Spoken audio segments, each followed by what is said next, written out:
Welcome everybody back here for another sixth panel. My name is Matthew Mickelber. I'm host of the Junior Resource Investing Podcast and Substack. Today's panel is titled Investing at the Ground Floor, the Asymmetric Upside of Early Exploration. No one invests in the junior mining sector to match the index. The whole allure of the sector is its high risk, high reward nature and how building a foundation of knowledge can tip the scales in your favor. The ultimate logical conclusion of that line of high risk, high reward style of thinking is investing in the early discovery explorer. These are the classic high risk, high reward plays where the outcome is almost as binary as it gets in the market. Fortunes can be made in this sector that can only be created by successfully picking pre-discovery plays. Indeed, every world-class mine starts out with that same modest above-ground exploration work and initial drill campaign, and it is the dream of every investor in this space to be able to invest in those companies. But to maximize your odds of success, you need the industry knowledge and expertise to make it happen. Joining us to discuss the potential and the necessities of investing in pre-discovery explorers are Brandon Skanderbeg, CEO of GFG Resources, Jeremy Link, CEO of Kiboko Gold, Ian Bliss, CEO of Northern Shield Resources, and Wes Hansen, CEO of Thunder Gold. Gentlemen, thank you for joining me today. I look forward to our conversation. Thanks for having us, Matt. Thanks for having us. Yep. So yeah, I will try to keep this as organized as we can. I'll try to kind of verbally name you as we go here in terms of who will answer first. With four of you, it'll sometimes maybe be a bit of a dance, but we'll just start nice and simple, right? Introduce yourself and your company and maybe the potential that you are trying to tap into. And Jeremy, let's go to you and then Ian. Sure, yeah. So I'm Jeremy Link. I'm the president and CEO of Kiboko Gold. Kiboko's Harricana project is about 50 kilometers north of Val-d'Or, Canada's most productive gold mining region. We've taken a project that has a fair bit of historical work on it, exploration, early stage to with a lot of historic drilling.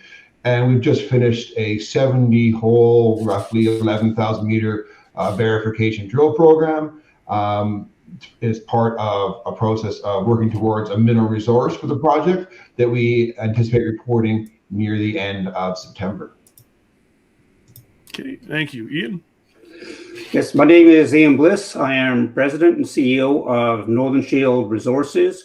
Our flagship property is the Root and Cellar project on the Burren Peninsula of Newfoundland. It's being explored for epithermal gold and porphyry copper, specifically an epithermal type of deposit called alkaline driven. These things tend to be highly sought after for their associations with both high grade gold and large tonnage.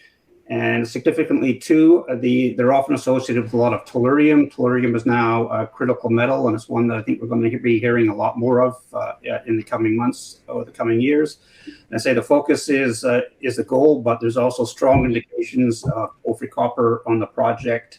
Epithermal gold and porphyry copper are really end members of the same system, and it looks like we've got one telescoped onto the other. This is really a brand new project discovered by a prospector about 10 years ago, but Northern Shield was the very first company to be conducting methodical exploration on this project site. So it is really a totally greenfield discovery. Exciting stuff. And then on to you, Brian. Very nice to meet you all. My name is Brian Skanderbeg. I'm the CEO of GFG Resources. We're a Timmins-focused exploration company. I think most of you will know the belt, very highly endowed land position, lots of infrastructure, and GFG holds about 800 square kilometers of tenements both east and west of Timmins. And our core focus is really at Montclair right now, which is an advanced deposit. We've drilled about 15,000 meters over the last 2 years on it, and then we have a pipeline of targets beneath the Montclair deposit in Timmins, where we're currently moving those through advancement and initial tests of drilling as well. So core focus is in the Timmins area. Our head office is Saskatoon based. We also have a project down in the US called Rattlesnake Hills, and it's currently in a partnership with a private company called Group 11 Technology at present. So that's a summary of GFG Resources. Excellent. And you take it home, Wes? Hi, I'm Wes Hansen. I'm president and CEO of Thunder Gold. Thunder Gold has a gold property just 50 kilometers to the west of Thunder Bay, Ontario, hence the company named after the proximity to Thunder Bay. It's an alkalic gold related system, quite large. It's been It's been explored since the 1980s. We basically acquired our interest in the property in 2020. We've drilled about 20,000 meters so far. The signature is basically broad, low-grade gold mineralization in association with tellurium. So I think we've got some commonality with Ian and his project in Newfoundland, which is really cool, to be honest. No, thank you, gentlemen. So I think maybe just because, I mean, this is all about potential, right? And unrealized potential and the what ifs. And maybe this is somewhat inspired. I know that the ASX requires exploration targets, I think, from the early stage explorers. I'm not sure if that's something that we see up here as much. But maybe just as a kind of from that style of conversation, gentlemen, maybe do you want to just discuss a favorite discovery of yours, or maybe a discovery that you kind of have as on your dartboard as a target for what you think you might have on your hands? And we'll go Ian, Brian, Wes, Jeremy for this one. How about? So yeah, Ian. Well, I'm actually going to pick one that's not Northern Shield. But Northern Shield was originally a nickel copper PG explorer, and years ago I was looking to add a project to our portfolio. And I was looking around Western Australia, which is known for its nickel copper PGE, but no one was exploring on the Western Edelgarn block. And I came across a target that I was sure was nickel copper PGEs, a mafic layered intrusion. And for whatever reason, I didn't follow through with it. But of course, a few years later, Chalice Gold put a drill hole in there, and they're now about a $2 billion market cap with a spectacular nickel copper PGE project there right outside of Perth, Australia. And if anything that did, it made me, when you have an idea, try to see it through unless there's good reason not to see it through. As an early stage explorer, push forward with some of these. And that's how we ended up with the Root and Cellar project. It was diversifying out of nickel copper PGEs. We recognized quite a unique opportunity in the Burn Peninsula. And so far it's panning out pretty much as we foresaw. Thank you. And Brian? Yeah, look, obviously we all have our own personal biases within the companies we run, but I'll go back to a previous life of mine when I was running with Claude Resources, and we made a very nice discovery called Santoy Gap. And, I think the uniqueness of that discovery was that it was returning to a target, and, we drilled this target 2 or 3 times and kept on looking at it, reviewing it, and the context of it, and it was always remained attractive and on top of our pipeline. But until we really chose to test it at a different elevation and think about the target differently, we kept on finding kind of mediocre results, and eventually we got there. And this would be kind of 10 years after the first target was drilled the first time, and we returned a drill intercept that was 20 over 20. And but prior to that, it had kind of a hit rate of 10%, 15% on 20 or 30 holes into this corridor. And so to me, I look at that and I'm like, it showed a lot about the system. It showed a lot about the team sticking to it. And in the end, that discovery unlocked an immense amount of value because it was made in proximity to relevant infrastructure, namely our mill, which was 15 kilometers away. So I think when even with GFG, we think about how we're approaching our business and are we seeing the right signs in the system? How can we rethink a target that might have returned mediocre results and think about it differently and really drive discovery through that? So that's one of my reminders to the team, is to always, in some ways, exploration is about gut too, and as you're in this business for a long time, if you're a seasoned technical individual, you have a feeling about targets, and sometimes you just have to go back with that gut and test another target and think about it differently. So I would go back to Santoy Gap, and then that mine's currently producing about 120,000 ounces a year for SSR mining. Excellent. Wes? I tend to favor the project that I'm currently working on, and I think that Tower Mountain, which is Thunder Gold's primary asset outside of Thunder Bay, I love it. It's unique. It's something I haven't come across before in my career. It's there's no real. We haven't unlocked the mysteries of what's controlling the gold mineralization there yet, and that's really the challenge that geologists are tasked with doing, is trying to assemble, well, why is the gold occurring where it occurs, and and stitching that together into a mineral resource estimate. And Tower Mountain has the potential to be a major gold deposit, probably a large tonnage, low grade clone. Similar. What we're looking for is something like the next Detour Lake, as an example, and that's a big hairy ass objective, but that's what we're trying to do here. It's build something big and drill it off and make our shareholders money. Excellent. Well, you know what? On that note, Wes, in terms of making your shareholders money, this concept of there are better and worse ways, maybe not right or wrong, but better or worse ways with some wiggle room for personal preference about what does it look like when things are going right, or what are telltale signs about companies that are doing things the right way versus the wrong way. And so I thought maybe having executives such as yourselves on. You providing some color in terms of what does it look like that's right, what does it look like that's wrong, that you might provide for advice to our listeners here today. Brian, Wes, and then Jeremy and Ian, maybe do you want to try out that question? Sure. You want me to go first? Yeah. Look, I think when you're at the early stages of discovery, whether you've drilled a proper hole yet or not, you're seeing increased interest in the company. I think listening to management speak towards their mindset of a discovery is really relevant. And if you see a management, you see Wes, you see Jeremy or myself talking about our companies, and you see true excitement, and you see the passion that you see in the individual, I think that's such a positive sign. Often that'll translate to things that you can see in the technical trading of a company, whether it's volumes or share price moves, or these technical drivers looking at a share price behavior. I always look at things like shareholder participation. So a company goes out here to raise money, and you see key shareholders, smart shareholders, increasing their position in the company. Those are all really good signs that things are going in the right direction. And I'll leave it at that for now.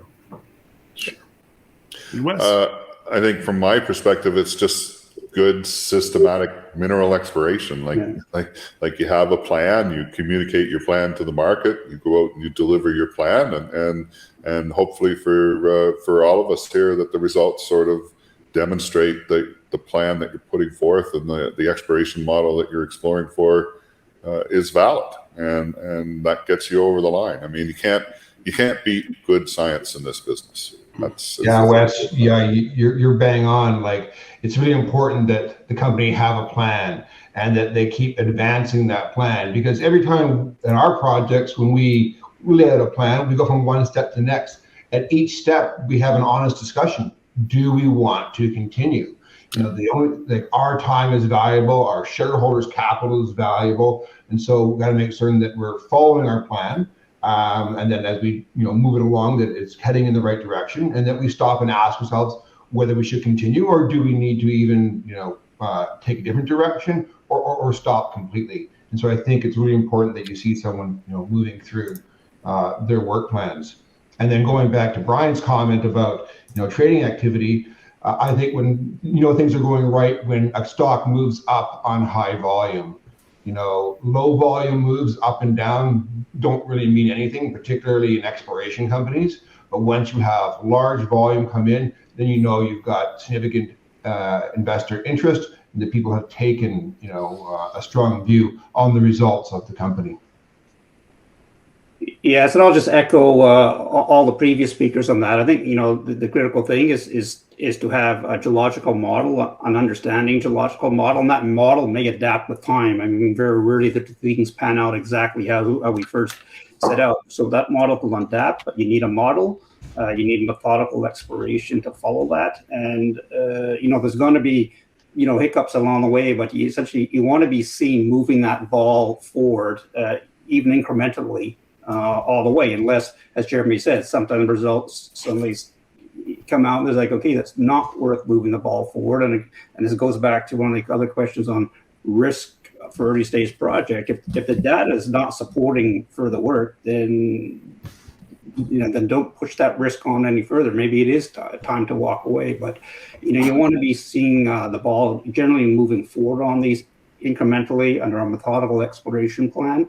And understand that a geological model, and if management understands that, it's easy to talk about a project, and you can see it and hear it in their tone. And so if management's telling the story, I think that's a good sign too, that there's a methodical plan and model in place.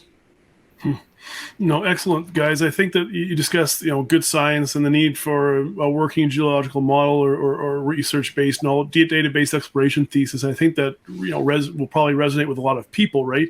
And so I guess the question I have for you, all four of you have, I think a couple of you have a couple of greenfield plays in hand, but a lot of you have historical data here, right? Historical exploration that you can rely on. I guess maybe a question I have around that then, right? We're going back to pre-43-101, even sometimes stretching back to the 90s or earlier. How much does historical exploration and data play in your decision making? And then I guess maybe questions I have also around that is like, how do you know if it's trustworthy? And then how does that help inform where you're working from, and how, I guess in general, then at the end of it, how big of an advantage does having that kind of suite of historical information to work from provide? And we'll start with Wes, and we'll go Jeremy, Ian, and Brian. Well, this 43-101 wasn't a magic event that all of a sudden forced geologists, to be honest, to do good work. It's like there's some fairly successful mines around the world that were discovered before 43-101 came around. Not all of you have this impression that all of these previous operators were all similar to the Bre-X crowd, but that's exactly not true, where the Canadian Mining Hall of Fame is filled with those people. So, I think, again, it's companies like Noranda and Inco, they knew how to run exploration programs and how to collect data and how to make sure that the data was properly transcribed. I think it's an invaluable tool in terms of evaluating mineral deposits and opportunities. I think that often in a lot of cases, it includes diamond drill data, which is probably the best sample you can get in terms of the subsurface. So, we're in a 43-101 world now where we are kind of required, in order to use that data for a mineral resource estimate, we have to confirm it, and that's a reasonably easy thing to do. You can twin some holes, you can collect some additional infill sections in between previously drilled sections, and you just basically build the scientific case that this historical data is good, and bingo bongo. Some of us are inheriting $40 million worth of exploration work for a couple of $1 million of drilling, and that's a huge benefit to have.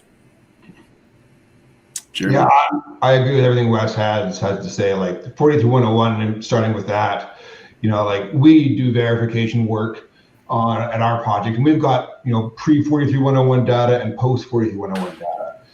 There's problems.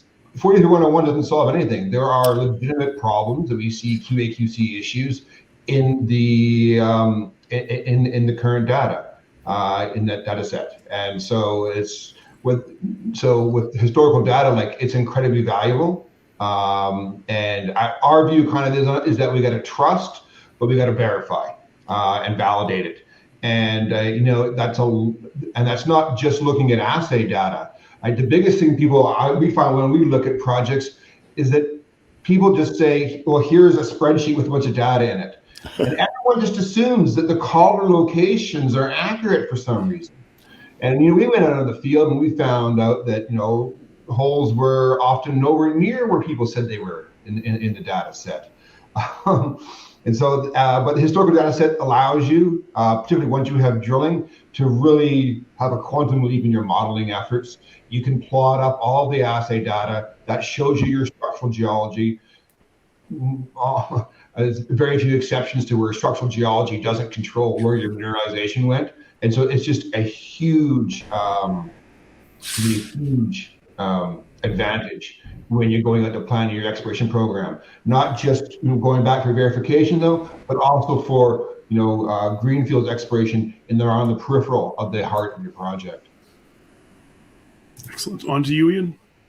Yes, well, Northern Shield is more involved in sort of generating our own projects, so we don't have a lot of historical data as far as other previous companies' work. We do have a little bit.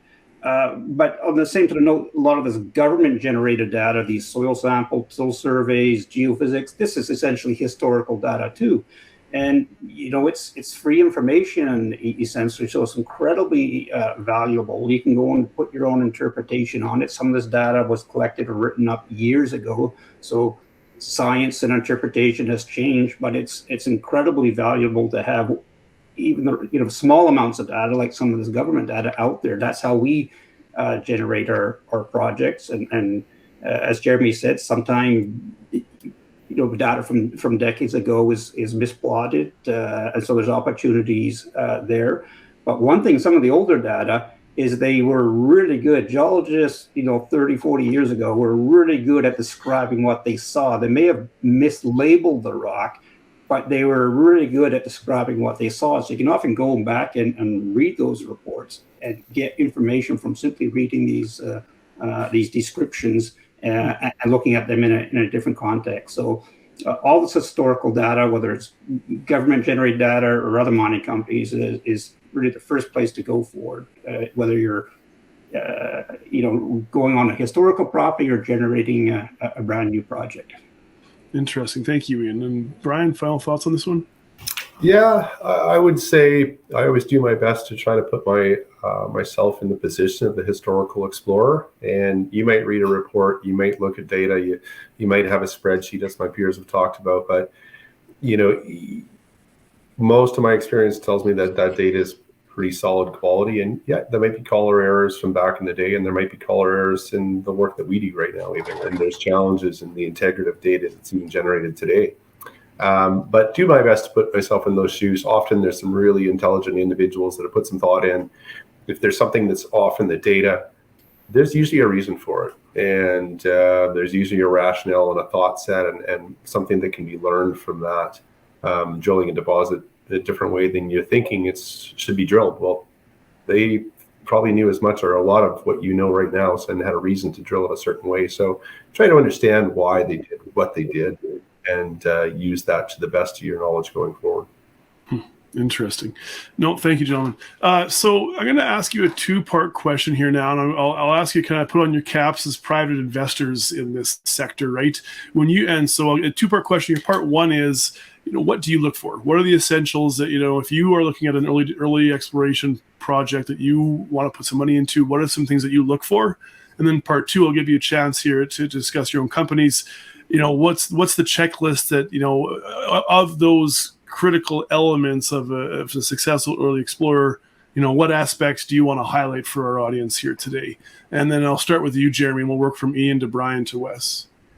Okay. Well, I've been in investing over 20 years in junior exploration, probably way more than I should be. And the lesson I have learned painfully and also joyously is that you invest in people. Good people find good projects and can advance them. It really comes down to that skill set. And that person doesn't need to have like a series of discoveries, have found millions of ounces, in their prior job. They need to just have the skill set to advance the project forward, have a solid plan, and a good geological argument for making that exploration. And so to turn that for like Kiboko, our most valuable asset is our people. We explore for moderate grade coarse gold. So not low grade, not high grade, somewhere in between. And if you've never worked in those types of systems before, they're confusing and arguably a better word is frustrating to work in. And so by having that expertise, you don't fall for the same, like I would call it rookie mistakes, or you don't get disappointed with the data when things don't turn out the way you hope they would. Or maybe you don't get overly excited because you understand you have this significant, nugget effect in your project. And that's a key aspect for Kiboko and its Harricana project, as we're advancing what we see as a fine coarse gold project. Excellent. And Ian? Yeah, I'll concur with that. I guess it often, and you hear this from investors, it comes down to management, understanding the model, taking an honest approach to it. I mean, I think we all like to tell our story, but there's often a fine line between telling that story and sort of over promoting, which is really days in the past. But I think it's taking just an honest approach to it, understanding the geological model and communicating it, and shareholders begin to understand that a lot more. I know, obviously as geoscientists, there's a lot of geospeak out there, but investors are doing their homework nowadays too, and they're understanding the stories in the geological model.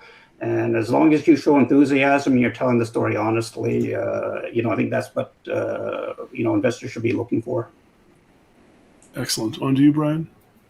Yeah, look, I'm always looking for context to the data. So I might look at a press release for GFG, or I might look at a press release for Brian Skanderbeg from an investor standpoint, and it might be soil results, it might be drill results, but you might have a splashy grade, but it's really about how do you interpret that data in the context locally. And I'll give it a good example. You may have a massive soil anomaly, and it may be on a slope down a ridge, and it might be 1 kilometer by 500 meters, and it's a singular point source, and it doesn't have scale. So trying to look at the location of the data and the context of that data is relevant for me, whether it's a chip result, whether it's a soil result, whether it's a drill result. The other thing I would say to really focus on that I look at is this concept of just jurisdictional endowment. What do you have in the belt as relevant examples? Because these belts and deposits and mines that we're looking for as explorers, they occur and they share similarities. And in a given belt like Timmins or Val-d'Or or Kirkland Lake, there's characteristics of the systems that are all shared. So I really look at this concept of what does the belt yield in terms of systems, and the scale of those systems and the character in terms of grade, mineability, and value. And inherently, that's what drives part of the GFG decision making. When we think of a district like Timmins, like it has, literally dozens of deposits, 5 million ounce plus. And that is a unique character of the systems that are at work there. So if I'm looking at a piece of data or a piece of drill hole, that's what I try to look at, is local context and jurisdictional context. Wes, final thoughts? Look, you guys all stole exactly what I was going to say, so we'll just move on to the next part of the question. So maybe I might circle back here again and ask you, gentlemen, you're giving me lots of positive examples. Could you maybe give me some red flags or yellow flags in terms of early explorers that you would maybe, it would maybe raise your hackles a bit, or make you ask some questions about what's going on? And maybe Ian, we'll start with you, then Brian, Wes, and Jeremy. Well, I think Brian sort of touched on it previously. It's the lack of information or incongruent information, a lack of context. I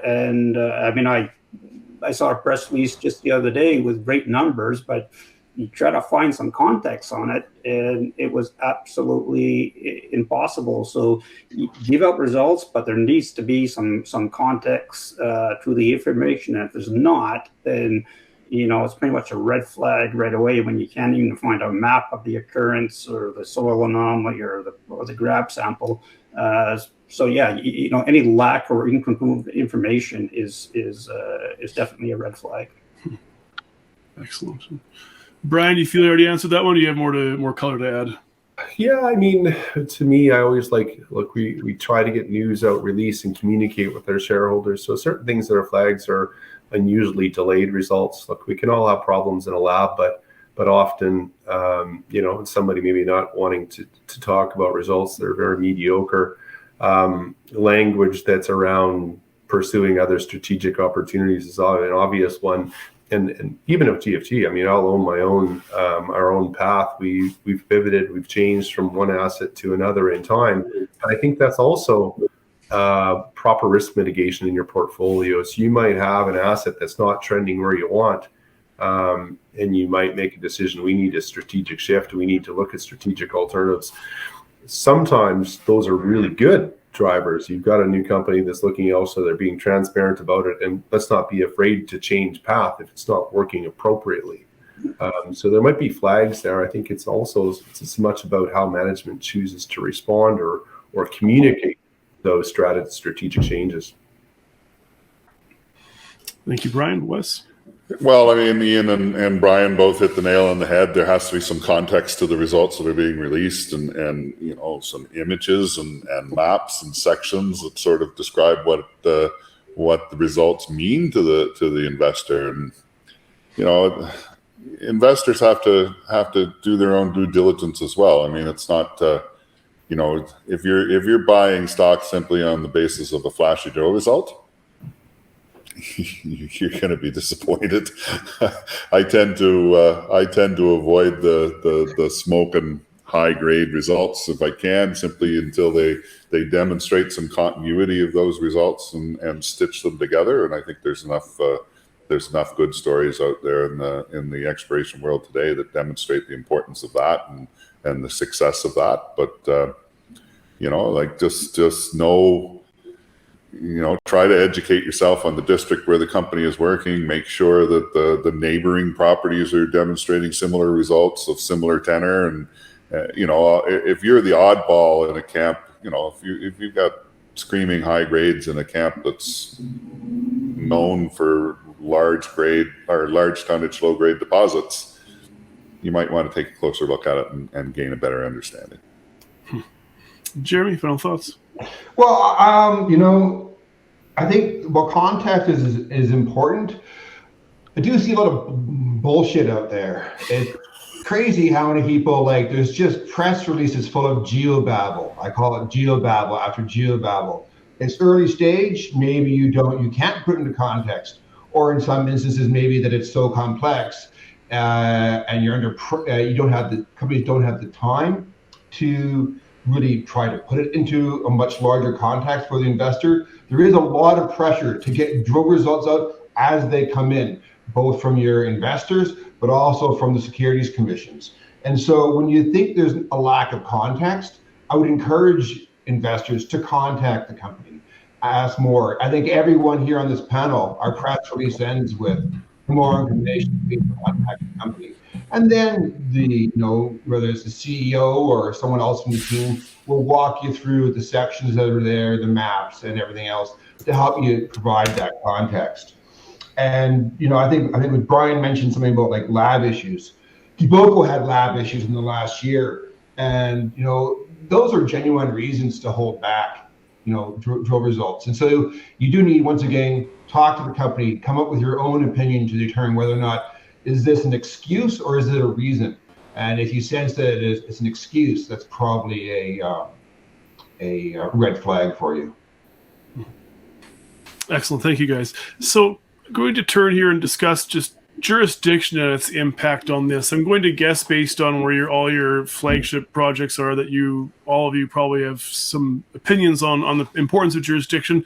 But I guess my question is this, how jurisdictionally agnostic are you guys? When it comes to early exploration, pre-discovery exploration, are you, and I guess this is coming down to like the actual selection process of an actual individual land claim.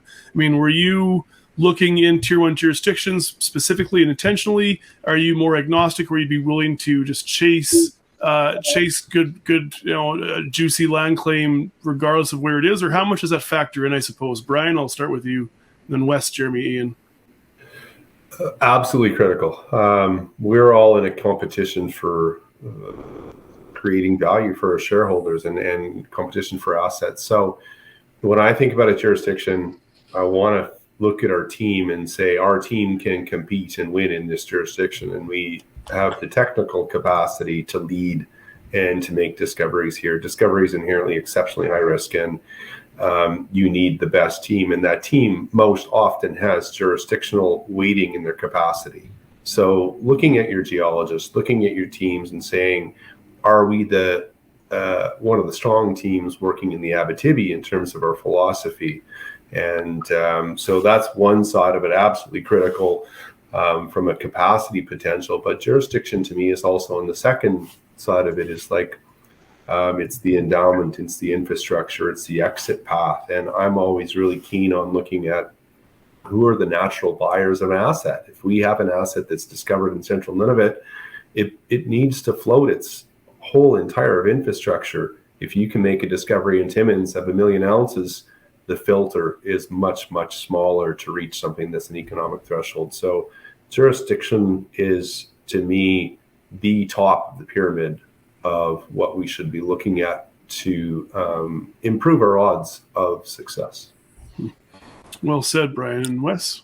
Brian, again, I couldn't agree more. Look, there's a reason why Canada and the United States are at the top of the Fraser Institute preferred locations for mining investment. They're just good, safe places to work. There's surety of title. There's lots of access and infrastructure in place. There's trained workforce that's available to you. People like it here. It's a safe place to go to work.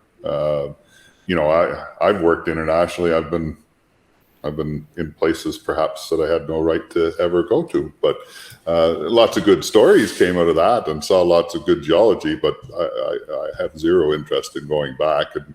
And in some cases, those great assets, and they were spectacular assets, were simply stolen by the government or awarded by the government of the day from the Canadian company that invested time and money and effort to unlock the mysteries of the deposit. And then the government turned around and made sure that deposit ended up in the hands of a party slightly more favorably disposed to the government of the day than the Canadian company was. So, I think Canada is a great place to be. I agree with Brian 100%. Like a million ounces at the end of the road in any province in Canada isn't as valuable as a million ounces beside a highway 50 kilometers away from infrastructure. It's just common sense. Or 50 kilometers away from a major mining center like Timmins or Val-d'Or or all these areas. So you just gotta, there's benefits. Jurisdiction has to come into play in your decision making, and I just wouldn't work anywhere outside of Canada or the US. It's that simple. Yeah. Well, as someone who too, I like to swing at the fences when in my personal portfolio, and jurisdiction doesn't really come into play when I'm looking at things that are pre-discovery or early discovery. We're not building a mine in the next 10 years. There's something new that's been discovered. It's exciting. It's going to take time for it to, define, what's there. And if someone came to me and said, I have, another world-class deposit like lookalike, I think based upon whether it's geophysics, geochem, or some historical drilling and whatnot, and they wanted to go for it, take my money, right? It's early. If it's going to have a chance, if it pops, it will get good results. It will pop, it will go, and it'll take years to work through the jurisdictional thing. That being said, I don't really want to work in those jurisdictions myself, but I got no problem investing in them as long as it's a good case. Like for pre-discovery stuff or early stage, it's cheesy, but like you're elephant hunting. No one's bringing you for like these questionable jurisdictions to go find something that's mediocre. Everyone's got a picture of a big project, and that's because that's what it needs to be in order to work through those jurisdictional hurdles. Ian? Yeah, I guess there's two aspects: the jurisdictions, as the political economic point of view, and then the endowment and the geology. Early stage exploration, from my point of view, is risky enough. So you can avoid political and economic uncertainty. Then why not reduce that risk? On the sort of economic geology side, you want to be working in a jurisdiction that has some indication to support your model that it is well endowed with your mineralization and fits your model. In the past, I say we were a grassroots exploration company. We didn't mind going to further corners of the world, or at least Canada. We'd worked a lot in the north, and with that, we felt that was, it fitted our model, because as Jeremy said, we were swinging for the fences. We felt if we go a little bit further afield, there's a chance you'll find something on surface that's nobody's found in the past. But with that comes logistic challenge, particularly helicopters or long distance of travel, and then the infrastructure to get it out. And so the past few years, we've sort of changed our philosophy a little bit and look for jurisdictions that still meet our sort of, due diligence requirement of being underexplored, but being relatively accessible and good infrastructure. And that's one of the reasons we ended up in the Burden Peninsula of Newfoundland, vastly underexplored, but deep water ports, a welcoming population and infrastructure in place, and potential for large-scale deposits. Thank you, gentlemen. So I'm going to switch gears here, and I want to discuss the outsized impact that the macro market conditions can have on especially microcap explorers. Right?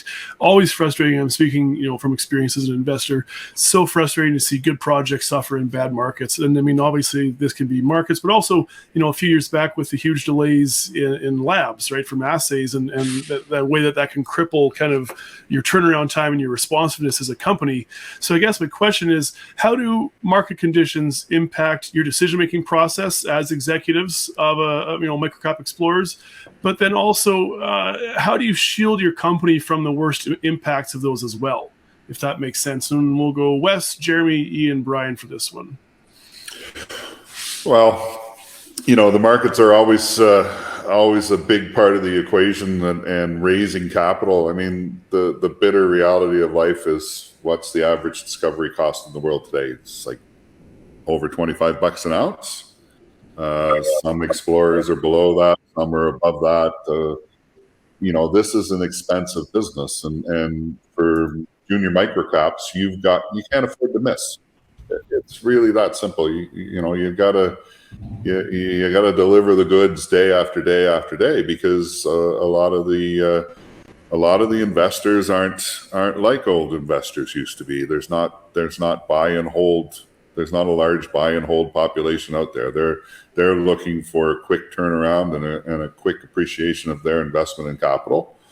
Sometimes that's 3 months, sometimes that's a year. So if it's not there, they're going to get out of your stock on any sort of bad news that you happen to release. On top of that, a lot of Canadian companies have the benefit and the anchor of using flow-through funds to fund their exploration projects, and quite often the flow-through funds are not long-term holders of your stock either. I mean, they have their mandate. So again, if your results are disappointing, or if there's a downturn in the market that your high-risk capital disappears, then you're going to be left basically with a declining share price and some challenges. I can vouch for that 100%. So,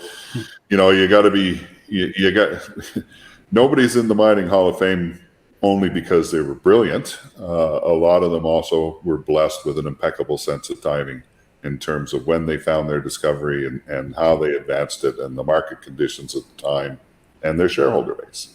And that's the challenge we face. That's what you sign up for when you sign on the dotted line to be the CEO of a junior miner. I'm not doing it for the adulation. Oh no. I'll work on that, Wes. Sorry, I'll work on that for you. Jeremy, do you want to take it off from there? Yeah, sure. No, Kiboko went public about a year ago. It was, horrible markets. Not that, I can remember a time when there's actually been good markets for a while, but what we found from that process, good projects with good teams, there's money available, regardless of market conditions. It may not be as much capital as you want or you think you need, and so you have to be able to pivot to working on that. For us at Kiboko, we always plan big programs. We've worked at major companies where capital was, readily available, and that's the mentality that we kind of think about. And then we pair back, what can we get done with the budget that we can afford? So it either has to be a big program, because not every hole is gonna hit. Like, you could do a 4-hole program, all 4 holes missed, but originally you planned 12, and guess what? The 8 other are the ones that hit. It's kind of like that anecdote. And or we look at budgets in which there's high impact. Like, we've got a project called Mon Pass, 2 kilometers south of our main Fontana area of our project. We only need to put in 2 holes to verify 8,000 meters of historical drilling. That's a small, nice, good program. But the market conditions, ultimately they do decide everything, because once it's the shareholders who decide what the use of proceeds are ultimately going to be. and so you're at the mercy of the market. But I always believe that there is money available for good projects that have good teams.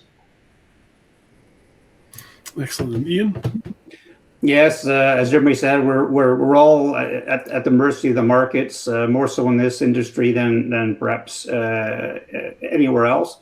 But you need to find a way of still moving these projects forward, and sometimes it's tough. And getting it right, there's money out there for good projects, but in these market conditions, the earlier stage your project is, again, exponentially it's harder to get access to capital. So you look at other alternatives, either perhaps partnering up, with another money company to do the work, or in our case, just downsizing your exploration program, but trying to still do meaningful work, to move that ball forward and make progress. So when the markets turn around, you're in a good position now to suddenly sort of surge ahead.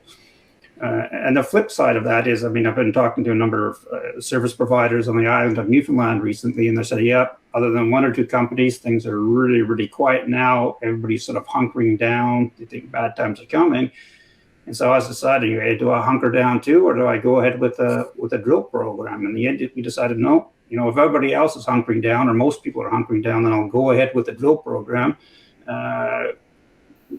With the idea that if it's, that good news, hopefully we get that good news, is now, it's in a smaller market. There's not a lot of news coming out, and we can get that focus on us. Then there's an upside to these quiet markets as well.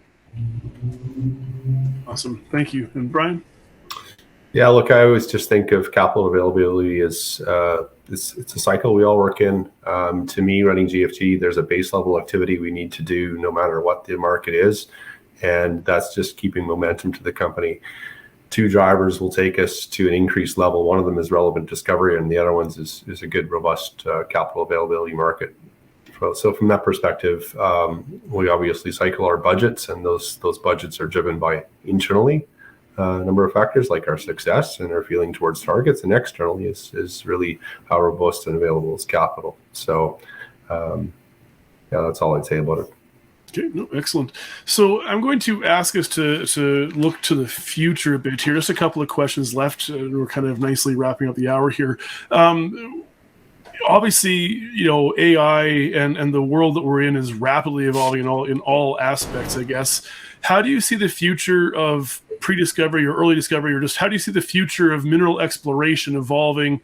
What technology are you using individually that you'd like to tout maybe as something you think is exciting, or what technology do you see emerging that you think holds high impact potential in terms of its influence on the industry?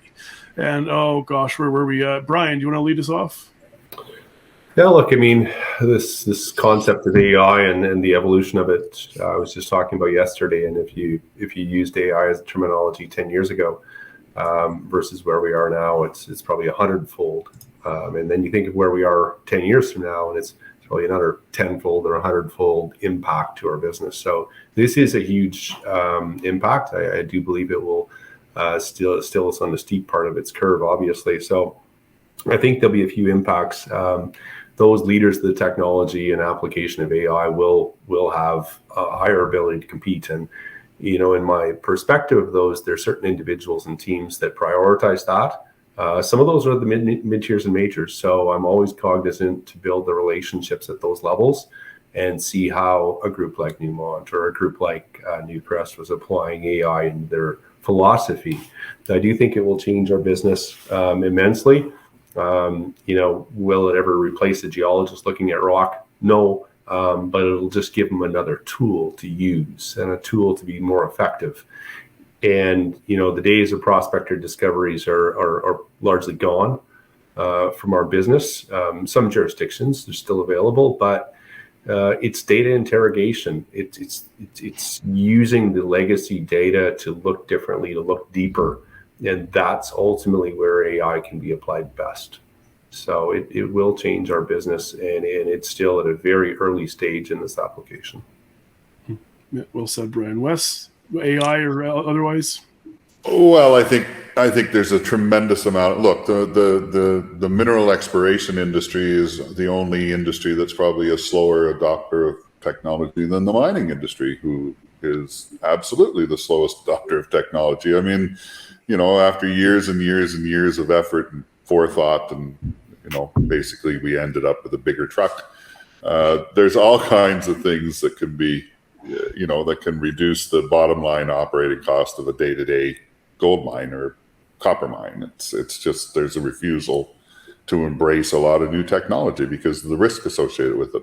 I don't think exploration is any different. For a junior to see the benefits of artificial intelligence, it's going to be tough because you're diverting the money that you raise from drilling a drill hole, which is, at the end of the day, the best thing an explorer can do is drill holes.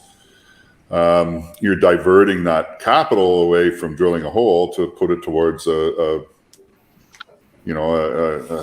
evaluation tool that may or may not yield results. And I love technology. I personally, I think it's the way we got to go as an industry.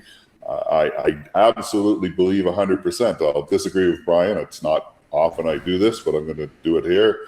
I think AI is absolutely going to replace geologists probably in the next 10 to 15 years, simply because there's no geologists out there anymore.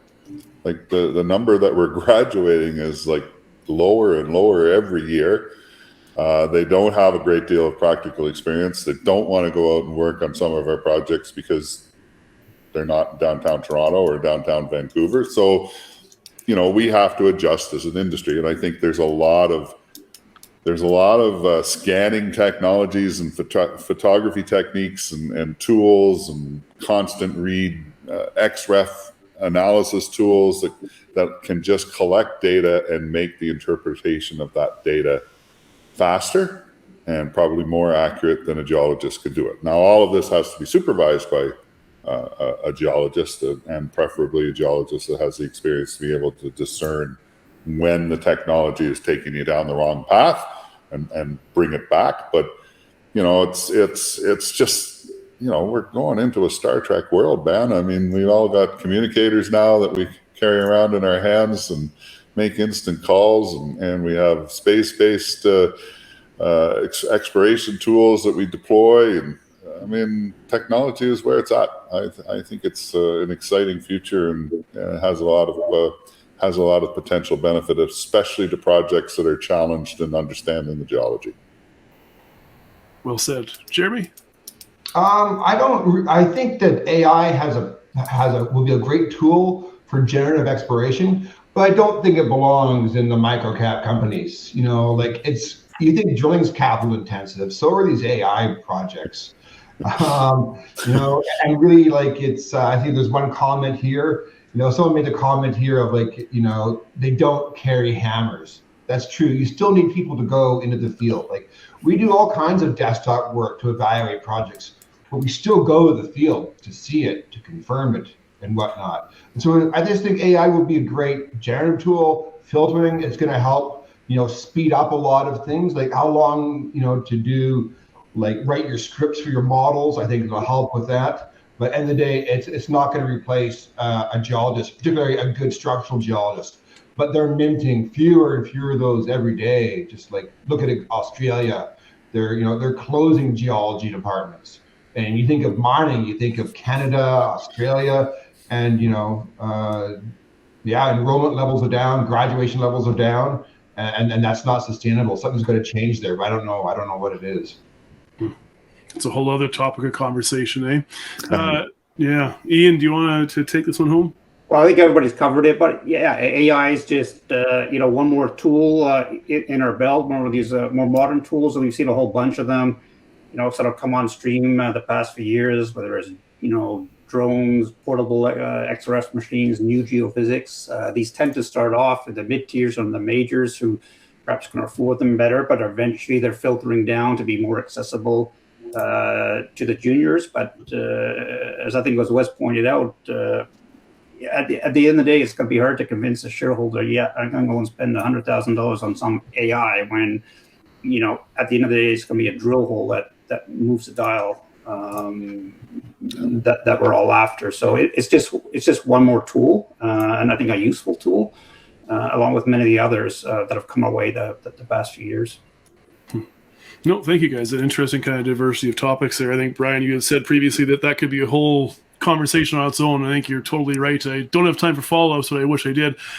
Final question here, gentlemen. I'll start with Ian, Brian, Wes, Jeremy. Final thoughts, right? This is your last chance here to have a little conversation about your project. Do you want to just, as a parting thoughts about your project, what stage are you at? Catalysts that are coming down the pipeline that investors might be excited about to hear, and then where are you at in terms of just the potential impact of discovery and investor returns with your project specifically, or with your company in particular? Ian? Okay, well, today we just announced the discovery of quite considerable 8 samples containing visible gold from one of the zones in Root and Cellar. We've been finding visible gold in boulders over the summer, but we finally located one of the sources in bedrock. There's clearly other sources. So that was really a culmination of a lot of sort of methodical but fairly low budget exploration over the summer, just going back to the markets. We had limited capital, so we just kind of put our heads down, try to understand the geology and the structure. And in this past week, that all culminated in, the visible gold was nice, but the important thing was identifying heavily mineralized structure. Those structures match the IP. There's some really nice textures in the rock supporting, the epithermal model. And so now we're geared up to start drilling a small drill program, but drilling some of these targets early September. And so that's going to be the next big catalyst, is a drill program in and around this occurrence with quite abundant visible gold. Thank you, Ian. Brian? Yeah, from GFT's perspective, we had a VP exploration, Anders Carlson, join us back in spring. So he's managed to get himself up to speed over the last few months. And we kick off the drill program here in early to mid-September. So for us, and I think for most everybody in this space, it's really about the drill bit. And we've had some great results come out in the Montclair project and Timmins, numerous economic intercepts at shallow depths, and we're showing some scale. We're showing in an area that has big deposits. So twofold, you'll see us follow up on the Montclair, drilling it deeper, drilling it laterally, growing the system. I think these are pretty high probability drill holes that you'll see some really solid results. And then there's the step out across our land position where we have a pipeline of targets across 30 kilometers where we're going to start doing preliminary tests of those. Look, really exciting time for GFT. Our balance sheet's okay. We've got some good catalysts here coming out in H2 this year, and really excited as always to get back out there with the drill. And ultimately, that's really what drives value in this business. Thank you, Brian. Wes? We're kind of in the evaluation stage right now. We did a winter drill program. Winter is actually a preferable time for us to drill our particular project at Tower Mountain. We're considering, we're kind of doing the budget process now, evaluating our options for a drill program in the winter coming up. So that's one option. The other option is we're also considering maybe now is the time to come out with a maiden mineral resource estimate for the Tower Mountain project. There's options there. I think which option or which path we choose to take will be predicated by, kind of the world markets and what's going on in terms of the world markets. And, we don't want to do an overly dilutive financing. Our share price has not been performing the way I wanted it to perform since I joined the company in the past year, and that's just the way it goes. So we've got to be careful with our dollars that we do have and deploy them in the most efficient way possible to drive some shareholder value in the future. So we're doing the internal kind of the wait and see for the next 4 to 6 weeks, and then we'll let people know what we're going to do. Thank you, Wes. And final thoughts to you, Jeremy? Yeah, so, Kiboko has completed a large 70-hole exploration program intended to verify historical results. Our team is pretty confident that that's what's that we have verified the results. That's now in discussions with our external QPs to confirm that view, and we expect to report a maiden mineral resource before the end of September. which is a major milestone for any company. We think that's going to be a really exciting time for our shareholders because the IPO we did a year ago, the funds were all to get to that point, to go do a verification drill program and provide a maiden mineral resource.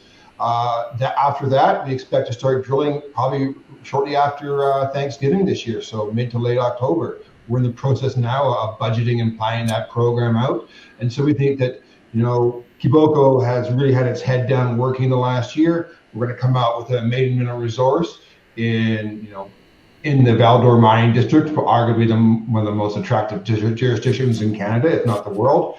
And then followed by that resource estimate will definitely allow us to put the context, provide more context to investors over what we see, how we see it, and how the exploration will unfold. And then we'll launch into a drill program sometime in mid to late October after moose hunting season comes to an end. Excellent. Well, that is it. 3 minutes to spare here, gentlemen. I want to thank Six for putting this on. Thank you, Brian Skanderbeg, CEO of GFG Resources, Jeremy Link, CEO of Kiboko Gold, Ian Bliss, CEO of Northern Shield Resources, and Wes Hansen, CEO of Thunder Gold. Thank you, gentlemen. Matt Mickleborough of Junior Resource Investing. Thank you for your time. And yeah, thanks for listening, everybody.